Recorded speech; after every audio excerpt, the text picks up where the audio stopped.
So if you think you control things around you and that you have your handle on everything, this morning is a good example of how fast I can go wrong, right? I do have to write a sermon.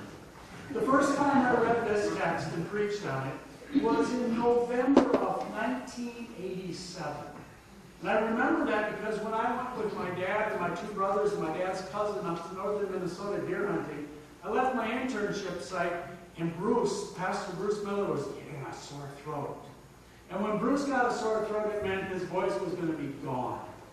Partly because he used it a lot, partly because that was just his nature. So I remember this text because I'm sitting in the tree stand in northern Minnesota, really cold, a lot colder than it is today, preparing a sermon. And it dawned on me in the preparation of that sermon as well as today that one of the experiences I had with my father points up exactly what Jesus is talking about. I was frustrated with my father, as sons can be. And I was probably 6 or 7 or 8, not very old. And I told my dad I was running away from home. And his response was, fine. You're free to go. So I went down to the basement and packed this little knapsack that he had given me. It was one that he got when he was a Boy Scout. And I came upstairs and he said, what are you doing? And I said, I'm running away from home. What's in that backpack? My clothes. Oh, I hate to tell you this, but you don't have any clothes. I said, what? Those clothes belong to me. What do you think belonged them? That was my money, not yours. You got to leave the clothes. By the way, everything. Everything? Yeah, even the clothes you're wearing. So I was ready to strip down until I realized he meant the underwear too. He said, you came with nothing. And everything you have comes from me. So if you're going to leave me, leave my stuff behind. See, it belongs to me. I bought it. Jesus today is confronted by a bunch of little children, kind of like I was. And there's a number of things going on. And the Pharisees thought they had Jesus because in Jesus' day, paying taxes to Caesar was worse than paying taxes on April 15th. See, they bristled because they were sending their money to Rome so that Rome could garrison their soldiers in Israel and put them under their thumb. And they didn't like it. And Rome was demanding, and they wanted their money at all times. He thought the IRS was tough. The IRS has never hung somebody on a cross for failure to pay. But Rome did. And Rome wanted its money when it wanted it, and it sent tax collectors, and they bristled at it. And to make matters even worse, all of a sudden those dastardly Roman denariuses were appearing in the collection plate at the temple. And they're forbidden to do that. That money is not to be used in the temple. That's Rome's, not God's. So the Pharisees thought they had Jesus. Is it right to pay taxes?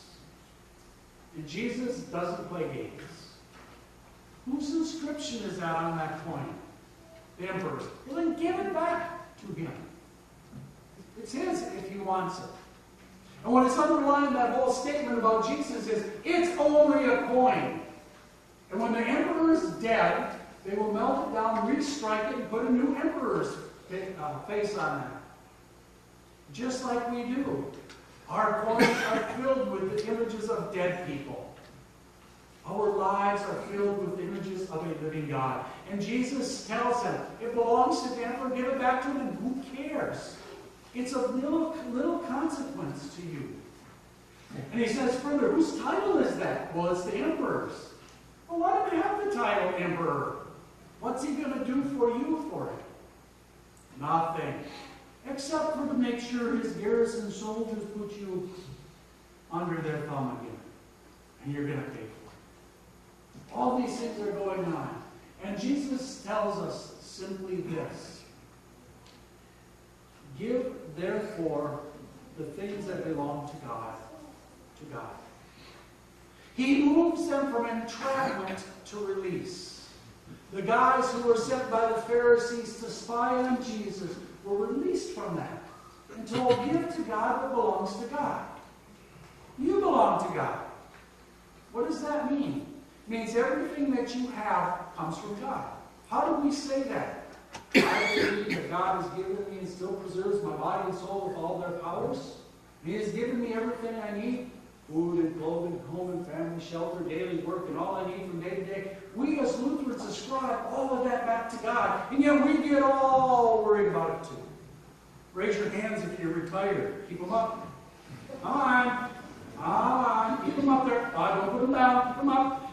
Up. Keep them up. Keep them up means keep them up. How many of you are still working and want to retire? Come on. Keep your hands up, everybody. Come on. This is me. Unless you're a school bus driver, you're okay. We all look forward to We all look forward to them when we can retire and stop working, but we do that in trusting that the things of this kingdom are going to carry us through and get us to where? The end. Jesus says it's not about what carries you to the end. It's about whose you are at the end. Give it to God, the things that belong to God. Give to Caesar the things that belong to Caesar. Keep in balance this God that we love and trust. A number of years ago, we were talking about, this was quite a few years, well, not that many years ago, but a few years back, we were talking about end-of-life plans. We had this whole pamphlet at church. We were filling it out, pallbearers. Wait a second, put down somebody's older, do you think they'll be around? Because I'm assuming I'm going to be 80 or 90.